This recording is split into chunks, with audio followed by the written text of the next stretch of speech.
spends $18 billion per year on K-12 public school education. But what are students getting in return?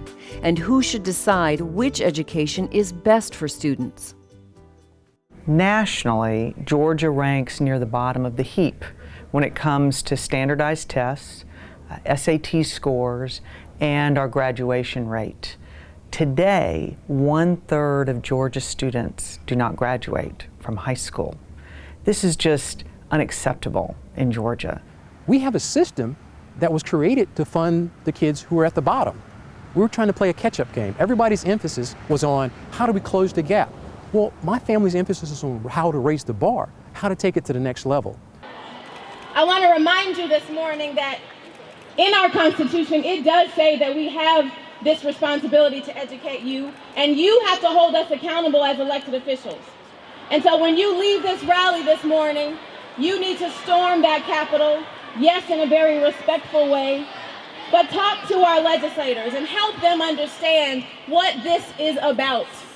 That it's not about waiting, it's not about political contributions, it's not about all of the other discussions that people are having. It is about education, it is about children, it is about the urgency of now. I'm a mother, a wife. My husband is on the local school board, and we have 2 wonderful children. And every day when I get up, I think about what can I do to make sure that not just my kids, but all kids in the state of Georgia have access to an excellent education. We've got to get ahead of the curve. We can't wait around and wait for the education establishment to say things like, all we need is more money. If you just give us more money, and in about 5 or 10 years, we'll be just fine. Well, we don't have 5 or 10 years. This fall, Georgia voters will decide a ballot question that asks, shall the Constitution of Georgia be amended to allow state or local approval of public school charters upon the request of local communities? A yes majority vote means expanded school options for Georgia students. Yes would boost the growth of startup public charter schools. But first, what is a Georgia public charter school? Public charter schools are public schools in every sense of the word. They cannot choose who attends them. They're not private schools, they're public schools. And if more students want to attend a charter school than there are spaces, a lottery is held so that to select who can actually attend. The proposed constitutional amendment pertains to independent startup public charter schools. These are charter schools started by parents, teachers, or other members of the local community.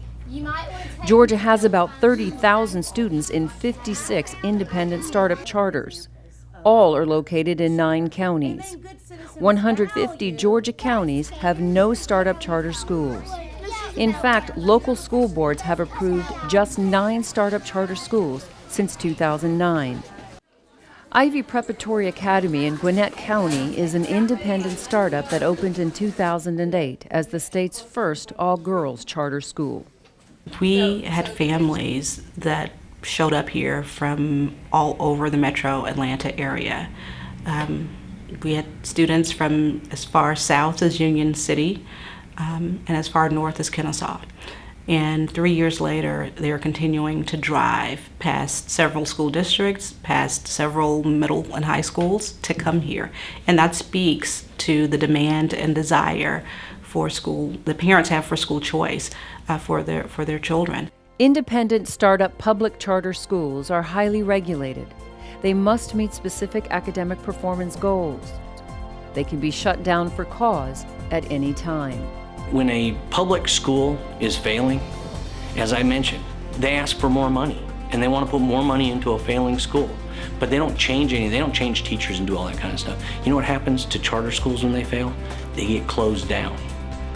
The first public charter school opened in 1992 in Minnesota. Less than 10 years later, more than 1,500 were opened. And the next decade saw explosive growth to more than 5,600. Georgia was considered a leader in 2008 when legislators created a state commission that could authorize startup public charter schools only after they were rejected by local boards and if they met state standards. But the Georgia Charter Schools Commission was short-lived. Now the future of Georgia's independent startup public charter schools revolves around these questions. Who should make education decisions for children, their parents, or school systems? And do traditional systems lose local funds when new charter schools open in the community? We know that when you promote competition, when you promote innovation and creativity, which charter schools do, and when you encourage strong parental involvement, which charter schools by necessity must have, then you improve the overall climate in which learning takes place. Parents, quite frankly, are the ultimate local control. We hear that term.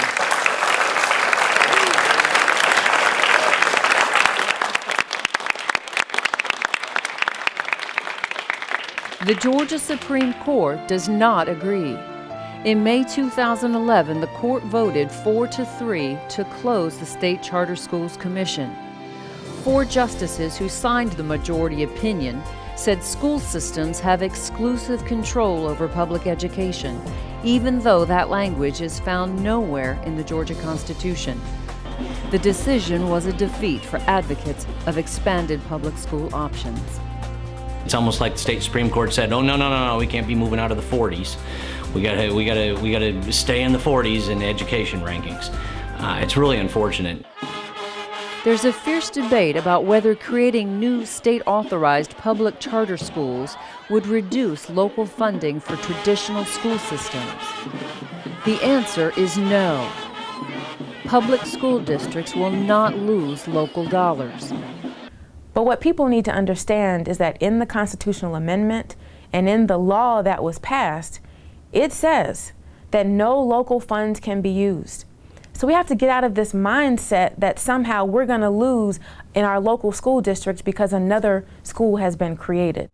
I want to make it clear that by offering public charter schools as a complement to the traditional schools in a community, it will not take dollars from those local community schools. Rather, this is a way of investing more dollars into public education. Georgia public school spending ranks first in the Southeast and 31st in the nation. Teacher salaries are the highest in the Southeast and 18th nationally. Yet Georgia high schools graduate just 2/3 of students who begin the freshman year. Many graduates require remedial courses in their first years of higher education. Challenges require new solutions that should be viewed as opportunities for public schools. The future is very much on the line, and that future begins in every Georgia classroom.